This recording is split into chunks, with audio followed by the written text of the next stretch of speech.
Hello dear friends, students and aspirants, मेरा नाम संदीप सिंह है और लॉजिकल रीजनिंग के आज के इस वीडियो में मैं आप सबके साथ शेयर करने वाला हूं एक बहुत ही इंपॉर्टेंट टॉपिक।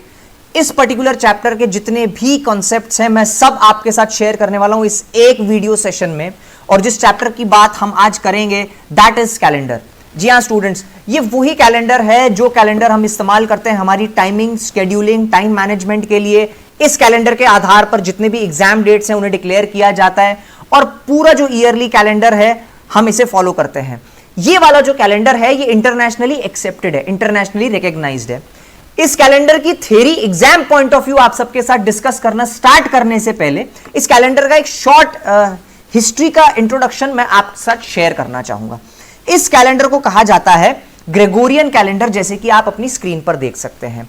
ग्रेगोरियन कैलेंडर ये नाम पोप ग्रेगरी दी 13th के नाम पर पड़ा था, क्योंकि 1582 में इन्होंने कैथोलिक चर्च में काफी रिफॉर्म्स इंट्रोड्यूस किए थे, जिनमें से ये भी एक था। तो आप अपनी स्क्रीन पर देख सकते हैं, यह है पोप ग्रेगरी दी 13th और इनके नाम पर इस कैलेंडर का नाम रखा गया दी ग्रेगोरियन कैलेंडर, जिसे हम आज इंटरनेशनली रिकॉग्नाइज और इंटरनेशनली एक्सेप्टेड मानकर चलते हैं। So let's start with today's discussion on the aspects, parameters and concepts of the chapter calendar. अब स्टूडेंट्स, कैलेंडर की जब आप बात करोगे, कैलेंडर में आपको यह चीज याद रखनी है कि इसमें दो प्रकार के साल होते हैं। There are two basic type of years in this. हम सब जानते हैं, one is called as ordinary year, another one is called as leap year.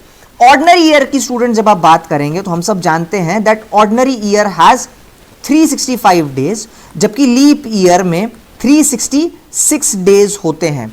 अब आप देखेंगे कि ऑर्डिनरी ईयर के कंपैरिजन में लीप ईयर में एक दिन एक्स्ट्रा, एक दिन ज्यादा है। तो वो एक्स्ट्रा एक दिन कौन सा है? वो एक्स्ट्रा एक दिन होता है 29 फरवरी का, जो हर 4 साल के बाद आता है, हर 4 साल के इंटरवल के बाद आता है। So leap year is one type in which there are 366 days and ordinary year is another type in which there are 365 days. दोनों में जो एक दिन का फासला है that is nothing but the difference of 29th February, जो हर 4 साल के बाद में आता है। अब लीप ईयर की बात मैं थोड़ा सा और आपके साथ डिस्कस करना चाहूंगा, क्योंकि लीप ईयर को लेके बहुत सारे स्टूडेंट्स और मासेस के दिमाग में अधूरा कंसेप्ट है, इनकम्प्लीट इंफॉर्मेशन है। अधिकतर स्टूडेंट्स को और बहुत सारे लोगों को यह लगता है कि लीप ईयर एक वो साल होता है जो सिर्फ 4 से डिवाइड होता है। So any year which is divisible by 4 is a leap year, जबकि ये सिर्फ पार्शियल फैक्ट है। This is only half correct. और हमेशा एक चीज याद रखिएगा, पार्शियल नॉलेज और half knowledge is always dangerous. इस पर्टिकुलर स्लाइड में मैं आपके साथ डिस्कस करने वाला हूं कंप्लीट लीप ईयर का कॉन्सेप्ट। बड़ा ध्यान से सुनिएगा, इजी है लेकिन इंपॉर्टेंट है। आप देख सकते हैं लीप ईयर की 3 क्राइटेरियाज होते हैं, 3 एलिजिबिलिटी क्राइटेरियाज होते हैं for any year to be a leap year. First of all, it has to be divisible by 4. Any year divisible by 4 is a leap year. दूसरा point, not every century is a leap year. And तीसरा and सबसे important point, every 4th century is a leap year. अब इन तीनों points को collectively एक साथ discuss करते हैं और मैं एग्जांपल्स के साथ आपको समझाने की कोशिश करूंगा कि लीप ईयर एग्जैक्टली कौन सा साल होता है। सबसे पहला point, any year divisible by 4 is a leap year. Any year divisible by 4 is a leap year. ये बहुत ही बेसिक डेफिनेशन है, लेकिन ये कंप्लीट डेफिनेशन नहीं है। एग्जाम्पल के तौर पर मान के चलिए 1936 अगर आपको ये पता करना है कि क्या ये लीप ईयर है या नहीं है, तो आपको कुछ करने की जरूरत नहीं है। इस ईयर के आखिरी 2 डिजिट्स को आप 4 से डिवाइड कर दीजिए। आपको 4 की डिविजिबिलिटी टेस्ट अप्लाई करनी पड़ेगी इस पूरे ईयर के ऊपर। अब आप देख सकते हैं कि आखिरी के जो 2 डिजिट्स हैं वो 36 हैं और 36 4 से डिवाइड होता है, इट गिव्स यू 9।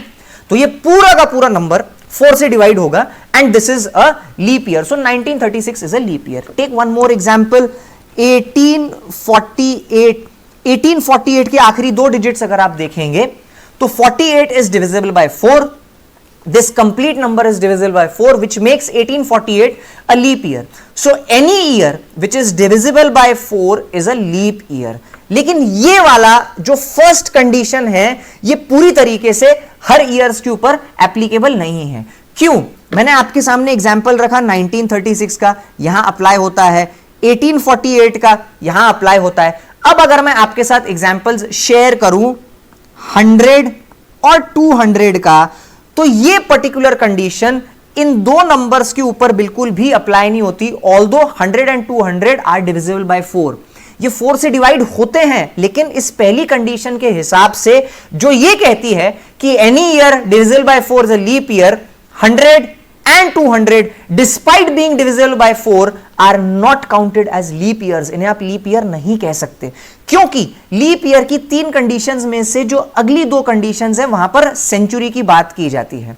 अब सेंचुरी की बात करते हैं। Not every century is a leap year, हर सेंचुरी लीप ईयर नहीं होती। सबसे पहले तो यह समझिए कि यहां पर हम सेंचुरी से बोलने का मतलब हम किन सालों की बात कर रहे हैं। हम बात कर रहे हैं 100, 200, 300, 400, 1100, 1200, 1300, 1400, सो मल्टीपल्स ऑफ 100। क्योंकि हम बात कर रहे हैं सेंचुरी की, century is nothing but 100, so we are talking about all those years जो मल्टीपल ऑफ 100 होते हैं। इन सेंचुरीज की हम बात कर रहे हैं।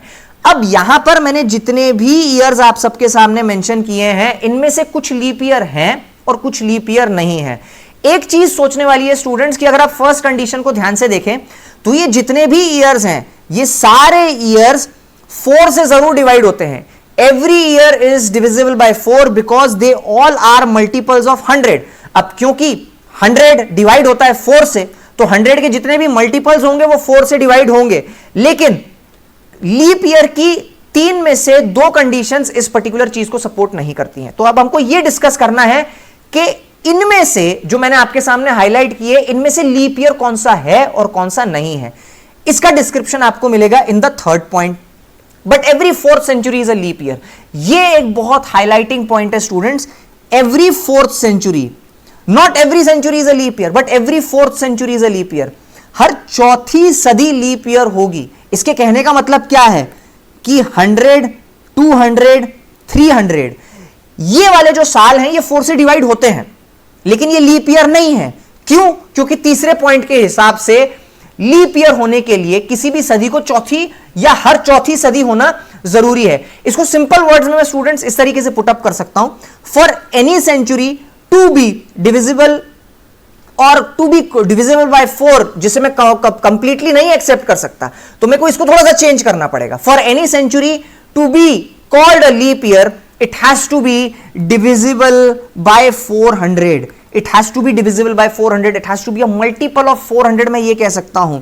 तो 400 का अगर मैं इसको आगे करता हूं तो 100, 200, 300 भले ये जितने भी ईयर्स हैं ये 4 से डिवाइड होते हैं, लेकिन ये लीप ईयर नहीं है। क्यों? क्योंकि they are not 4th century, they are not every 4th century. This is the 1st century, 2nd century, 3rd century. ये है 4th century and hence 400 would be called as a leap year. Similarly, अगर आप बात करते हैं 500, 600, 700, 800, तो ये जितने भी 4 साल आप देख रहे हैं 500, 600, 700 और 800, इनमें से 500 to 700 ये 4 से डिवाइड होते हैं, लेकिन ये लीप ईयर नहीं कहलाए जाएंगे क्योंकि ये 4th सेंचुरी नहीं है।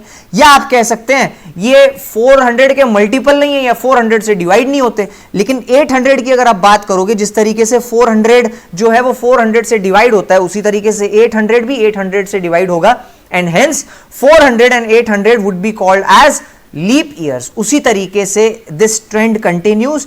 1200, 1600 एंड उसके बाद 2000 ये वाले भी जो साल रहेंगे, ये वाले साल सेंचुरी के फॉर्म में लीप ईयर कहलाएंगे।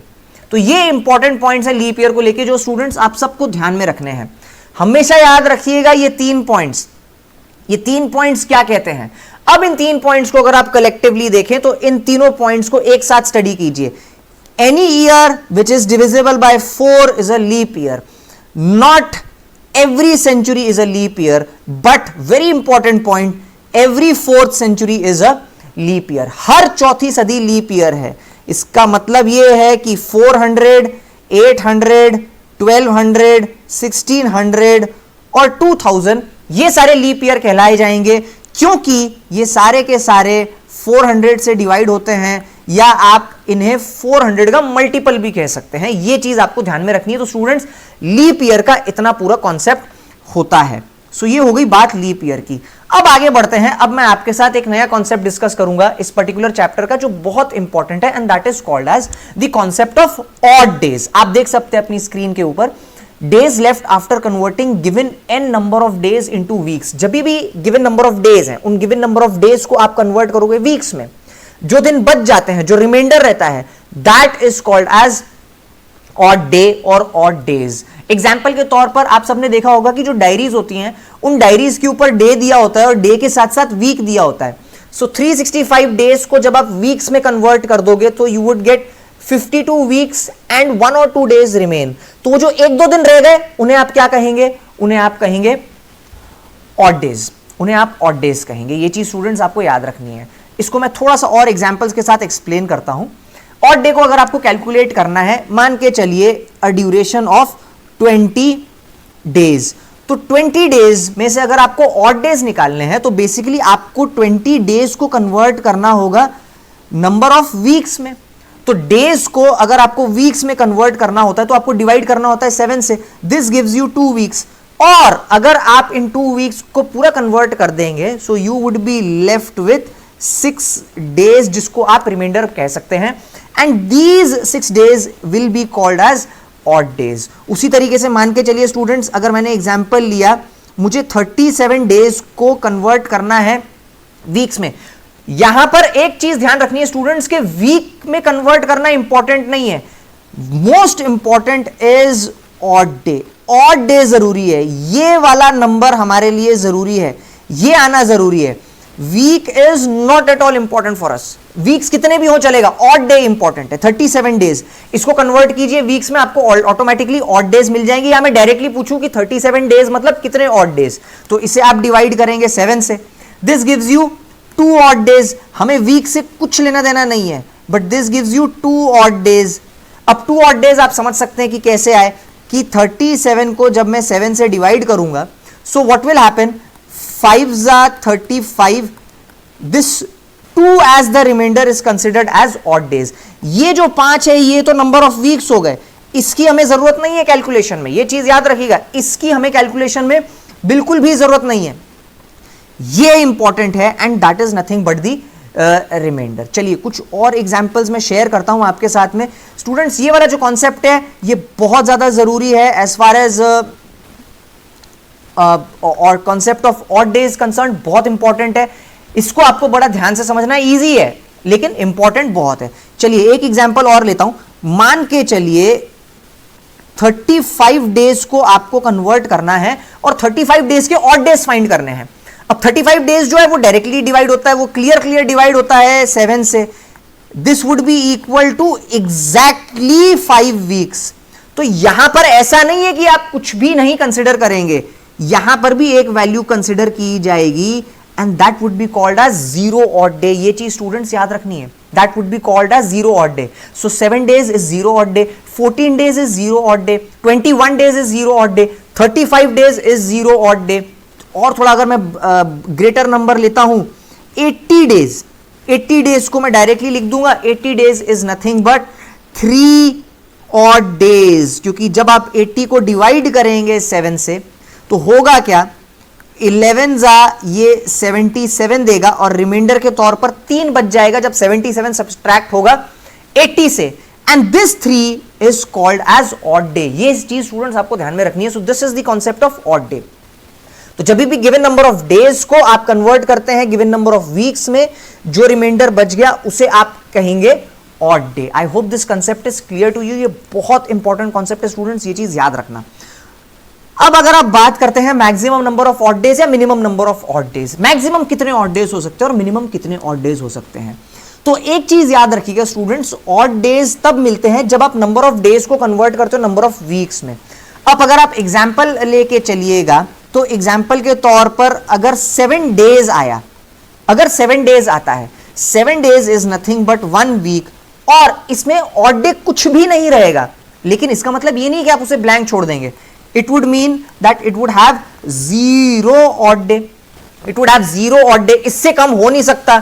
So the minimum number of odd days is 0। Maximum कितना हो सकता है हमको ये चीज देखनी है।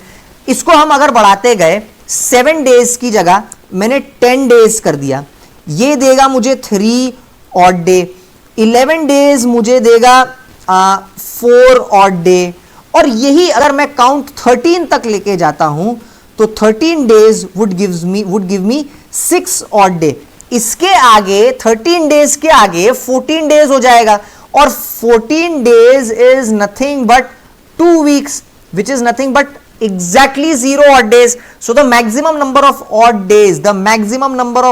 days, can be 6 and minimum number of odd days can be 0. ये चीज स्टूडेंट्स आपको याद रखनी है. So maximum there can be 6 odd days and minimum number of odd days can be 0. ये चीज याद रखनी है आपको. मैक्सिमम ऑड डेज 6 होते हैं, minimum number of odd days 0 होते हैं. 0 से कम नहीं हो सकते, 6 से ज्यादा नहीं हो सकते. There can not be 7 odd days because 7 days means 1 week and no single extra day is remaining. तो ये चीज याद रखिएगा students. Maximum number of odd days can be 6 and minimum number of odd days can be 0. ये चीज आपको ध्यान में रखनी है. अब इसका यूज आता है कहां पर? यहां पर आप एक टेबल देख सकते हैं स्टूडेंट्स, जहां पर ऑड डेज को करस्पॉन्ड किया गया है उसके रिस्पेक्टिव डे के साथ में. 0 ऑड डे का मतलब होता है संडे, 1 ऑड डे मतलब मंडे एंड 6 ऑड डेज मतलब सैटरडे. एक इंपॉर्टेंट चीज स्टूडेंट्स याद रखिएगा कि इस पर्टिकुलर टेबल को प्लीज मंडे से शुरू मत कीजिएगा और 7 ऑड डेज पर खत्म मत कीजिएगा. ये चीज याद रखनी है. ये वाले टेबल में 0 को संडे ही अलॉटेड है, 1 को मंडे ही अलॉटेड है और 6 को सैटरडे ही अलॉटेड है. किसी भी प्रकार का ऑल्टरेशन बिल्कुल भी इस टेबल में मत कीजिएगा, वैल्यू गलत हो जाएगी, कैलकुलेशन गलत हो जाएगा. ये चीज स्टूडेंट्स आपको ध्यान में रखनी है. So this is called as day code table. और ऑड डेज का इंप्लीमेंटेशन कहां पर है वीक में, ये यहां पर आपको दिख रहा है. अब इसके बाद हम स्टूडेंट्स कैलकुलेट, ये तो हमने ऑड डेज के बारे में स्टडी कर ली. अब हम कैलकुलेट करेंगे number of odd days in 1 ordinary year. एक ऑर्डिनरी ईयर में नंबर ऑफ ऑड डेज कितने होते हैं?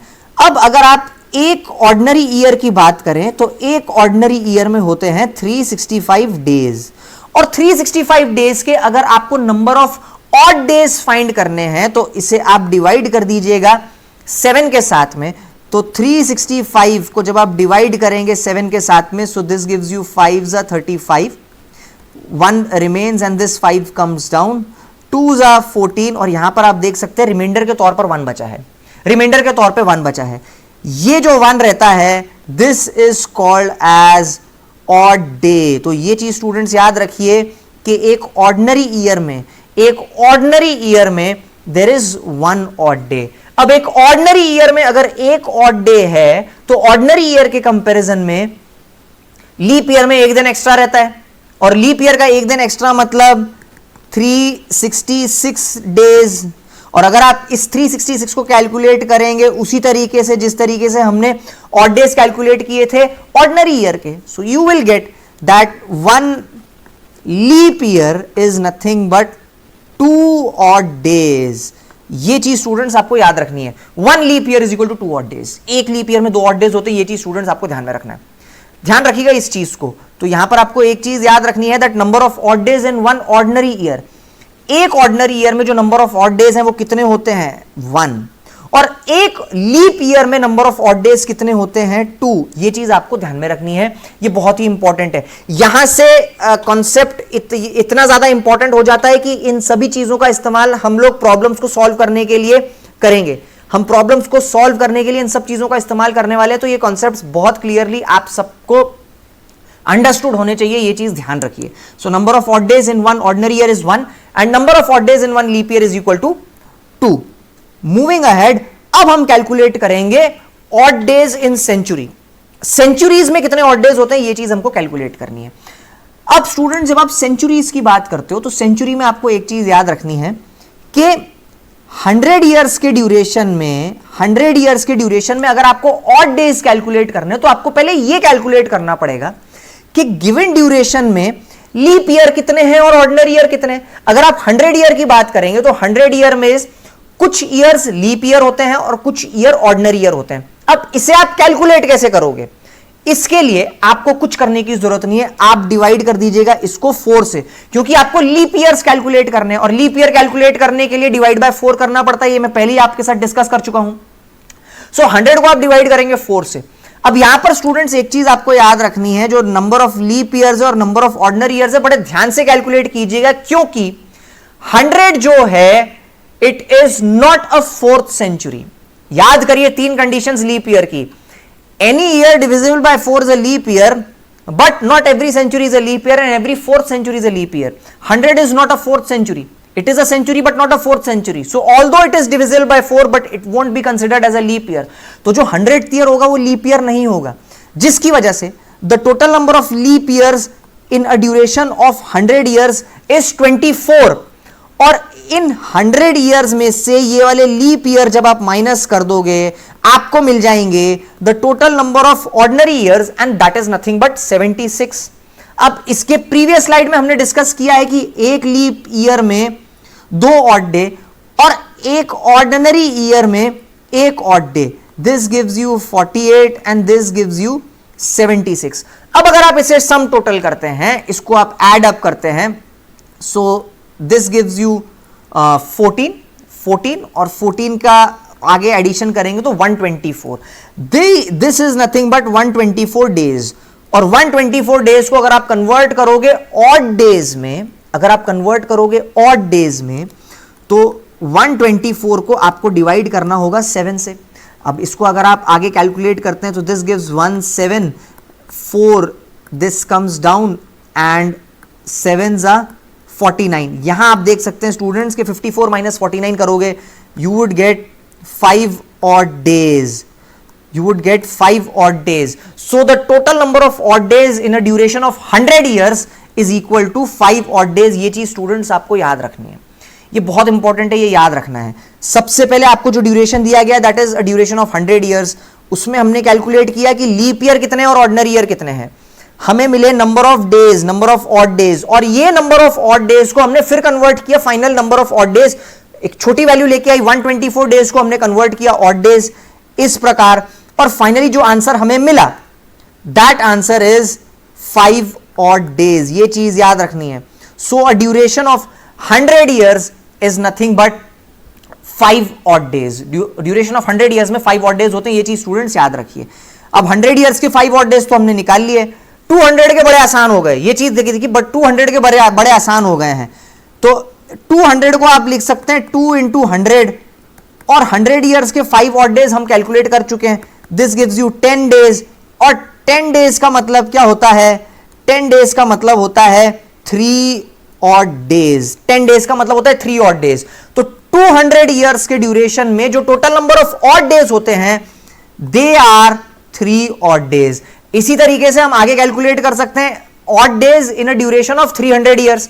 300 को आप लिख सकते हैं 3 into 100 एंड 3 into 100। अब 100 और 100 ईयर्स में कितने ऑड डेज होते हैं? 5, ये हम प्रीवियस स्लाइड में कैलकुलेट कर चुके हैं, दैट इज 5। दिस बिकम्स 15, और 15 डेज को अगर आप कन्वर्ट करोगे ऑड डेज में तो आपको ये चीज दिखेगी that 15 days is nothing but 1 odd day। 15 days is nothing but 1 odd day। 15 days is 1 odd day, ये चीज याद रखिएगा। 15 days is 1 odd day and this 1 odd day is nothing but 100 years में इतने पर्टिकुलर ऑड डेज होते हैं। तो 100 years का भी हमने कैलकुलेट कर लिया। इसी तरीके से स्टूडेंट्स अगर आप आगे बढ़ेंगे तो अब आप कैलकुलेट कर सकते हैं 400 ईयर्स में कितने ऑड डेज होते हैं। 400 ईयर्स के ऑड डेज भी आप इसी तरीके से कैलकुलेट करेंगे। 400 को आप लिख सकते हैं 4 into 100 ईयर्स, और 100 ईयर्स में 5 ऑड डेज होते हैं, ये हम प्रीवियस स्लाइड्स में कैलकुलेट कर चुके हैं। तो 5 4 दिस गिव्स यू 20 डेज। लेकिन इसमें स्टूडेंट्स एक चीज याद रखिएगा, यहां एक ट्रैप है। इन 20 डेज को अगर आपने डायरेक्टली कंसिडर कर लिया ऑड डेज फाइंड करने के लिए, आपका आंसर आएगा 6, जो कि पूरी तरीके से गलत हो जाएगा। क्योंकि अगर आप इस ईयर को ध्यान से देखते हैं, this is a duration of 400 years. 400 years मतलब every 4th century leap year. याद करिए वो 3 स्टेटमेंट्स, जिसमें से 2 स्टेटमेंट्स आखिरी क्या कहती हैं? Not every century is a leap year but every 4th century is a leap year. This is that 4th century. तो 400 ईयर्स का वो जो आखिरी का 100 ईयर्स रहेगा उसमें एक दिन एक्स्ट्रा रहेगा 29 फरवरी का, जो 400th ईयर में आप कैलकुलेट करोगे। जो आखिरी ईयर रहेगा वो एक लीप ईयर होगा, और वो अगर एक लीप ईयर है, लीप ईयर होने का मतलब क्या है कि 29 फरवरी का एक दिन एक्स्ट्रा है उसमें, तो वो एक एक्स्ट्रा दिन आप यहां पर ऐड कर दीजिएगा। दिस गिव्स यू 21 डेज, और 21 डेज का मतलब क्या होता है स्टूडेंट्स? 21 डेज का मतलब होता है 0 ऑड डेज। 21 डेज का मतलब होता है कंप्लीट 3 वीक्स, पूरी exact 3 weeks and 0 odd days. So 400 years is equal to 0 odd days. अब स्टूडेंट्स हमने पूरी चीजें कैलकुलेट कर ली हैं. यहां पर आप देख सकते हैं एक complete table. 100 years is equal to 5 odd days, 200 years is equal to 3 odd days, 300 years is equal to 1 odd day and 400 years is equal to 0 odd day. And remember students, ये पूरी साइकिल रिपीट होती है. 100, 200, 300, उसी तरीके से 500, 600, 700, 800, again 900, 1000, 1100 and 1200, 1300, 1400, 1500 and 1600. ये exact cycle पूरी की पूरी रिपीट होगी स्टूडेंट्स. तो अगर आपको 100 इयर्स, 200 इयर्स, 300 इयर्स, 400 इयर्स इनके ऑड डेज पता है, ये आपको मालूम होने चाहिए. मैं चाहता तो मैं सिंपली एक स्लाइड के ऊपर आपको ये कह सकता था कि इसे रट लीजिए, इसे याद रखिए, इसको आपको मकडअप करना है, लेकिन ऐसा नहीं. मैंने आपको पूरा कंसेप्ट एक्सप्लेन किया. ये बहुत इंपॉर्टेंट कंसेप्ट है students. Number of odd days in first 4 centuries आए कैसे, वो अभी हमने पूरा सीखा. और वो सीखने से पहले आपको ये समझना था कि कॉन्सेप्ट ऑफ ऑड डेज क्या होता है.